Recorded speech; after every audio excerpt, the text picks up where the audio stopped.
Si je vous demande la chose la plus scandaleuse que vous ayez vue, beaucoup me diront la pizza à l'ananas ou bien les gens en claquettes chaussettes, mais les vrais me diront la cérémonie du Ballon d'Or. Parce que cette cérémonie, on la regarde chaque année alors qu'on sait à quel point elle est frauduleuse. Et justement, c'est de ça dont je vais parler aujourd'hui.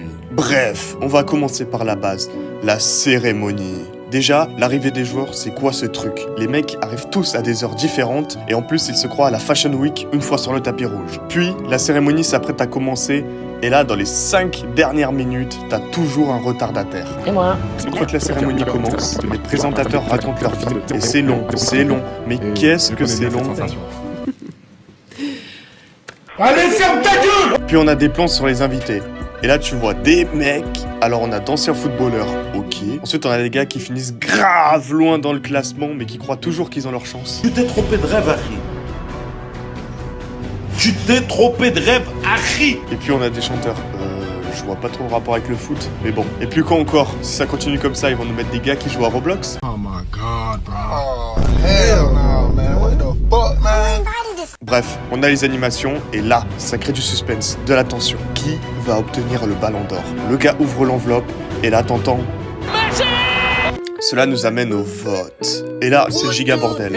Entre ceux qui votent et la manière dont ils votent, déjà, parlons des critères actuels du Ballon d'Or. Alors les 3 critères sont les performances individuelles et le caractère décisif et impressionnant. Le deuxième, l'aspect collectif et les trophées remportés. Et le troisième, la classe et le fair play. Ces critères sont plutôt cohérents, mais ça n'a pas toujours été le cas. Par exemple, en 2017, on avait comme critère le charisme du joueur. Ça veut dire quoi? Ça veut dire que si le joueur il a pas une belle gueule, on lui donne pas le Ballon d'Or ou quoi?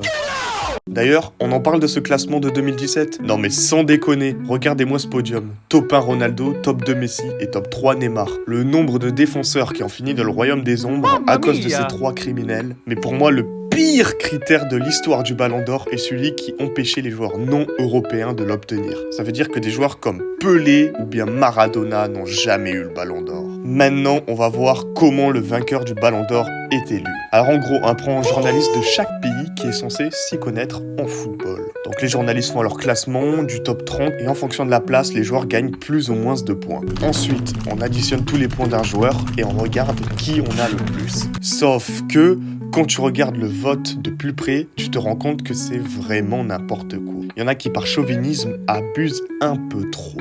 Comme l'Écosse, mais c'est quoi ça?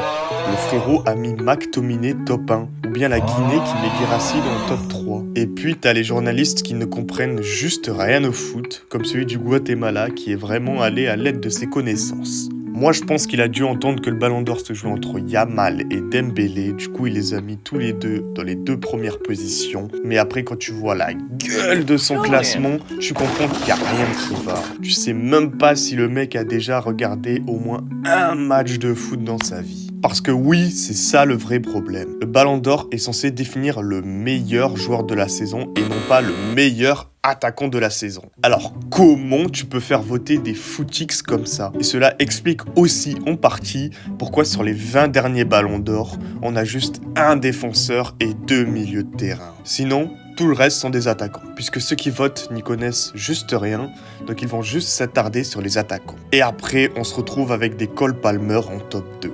Non, t'es trompé. Alors ok, t'es pro-attaquant, mais respecte-toi un peu et vote Yamal, mais pas Cole Palmer, merde!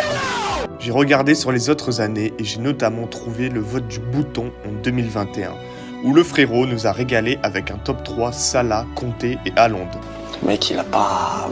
De plus, si l'on met des votants compétents qui respectent les critères, cela nous permettra, premièrement, de créer une véritable hype autour du Ballon d'Or. Car aujourd'hui, on connaît déjà le Ballon d'Or à l'avance. Voilà, cette année par exemple, on savait que c'était soit Dembélé, soit Yamal. En plus, cela permettrait de motiver d'autant plus les joueurs, qui se diraient que le Ballon d'Or est finalement atteignable. Abonnez-vous tout de suite à cette chaîne, sinon on arrête le Ballon d'Or.